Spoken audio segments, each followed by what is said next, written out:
One of my absolute favorite topics to talk about on The Rebel is inter-provincial trade barriers and how they cost the Canadian economy billions, and it's all due to government overreach.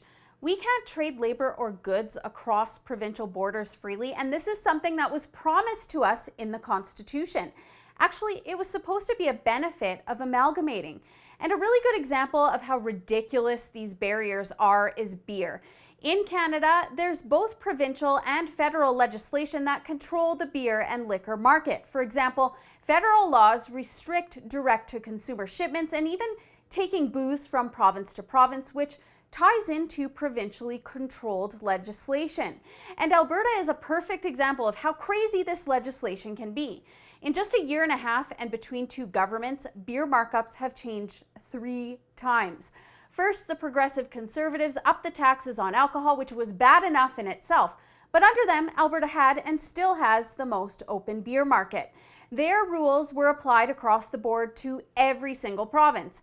And then the NDP came into the picture, and in their first change, the second change overall, they upped the markup on breweries outside of Alberta, Saskatchewan, and BC by, in some cases, $1.15 per litre, because they counted beer outside of those provinces that, by the way, have a trade deal under the New West Partnership as imports.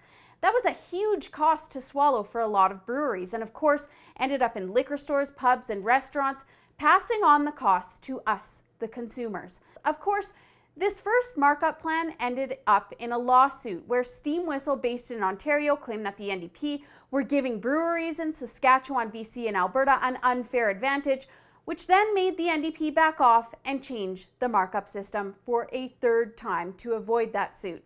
In that change, they made it so that the markup system was the same for all breweries, including those in Alberta, except they decided to give Alberta breweries a grant to cover the markup fee that was applied to their products. So essentially, they instituted a form of protectionism so that Alberta breweries could thrive.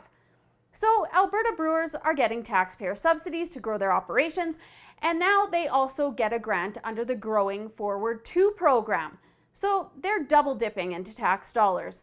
And now Great West Brewing in Saskatoon has filed a lawsuit stating that they're now at an unfair disadvantage due to the second system. So the NDP has 2 looming lawsuits because they simply don't know what they're doing when it comes to this legislation, or really anything else for that matter.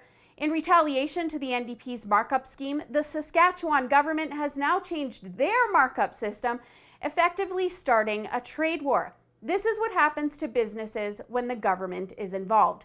It is the consumers and businesses that are losing sales that get hit with the price tag.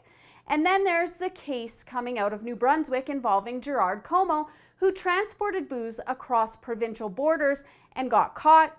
That may have a chance to go to the Supreme Court to be settled once and for all. Of course, that's the highest level of court in Canada, and they have the authority to change laws to make it easier for Canadians to trade freely.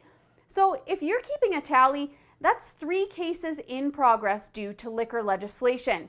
And beer is just one issue when it comes to provincial trade barriers. There are so many other examples where red tape is causing us to lose billions to the economy and restricts our access to freely traded goods, which is guaranteed to us under the Constitution. And all of the issues that come along with it are due to government overreach to, well, benefit the government. For the Rebel.media, I'm Holly Nicholas.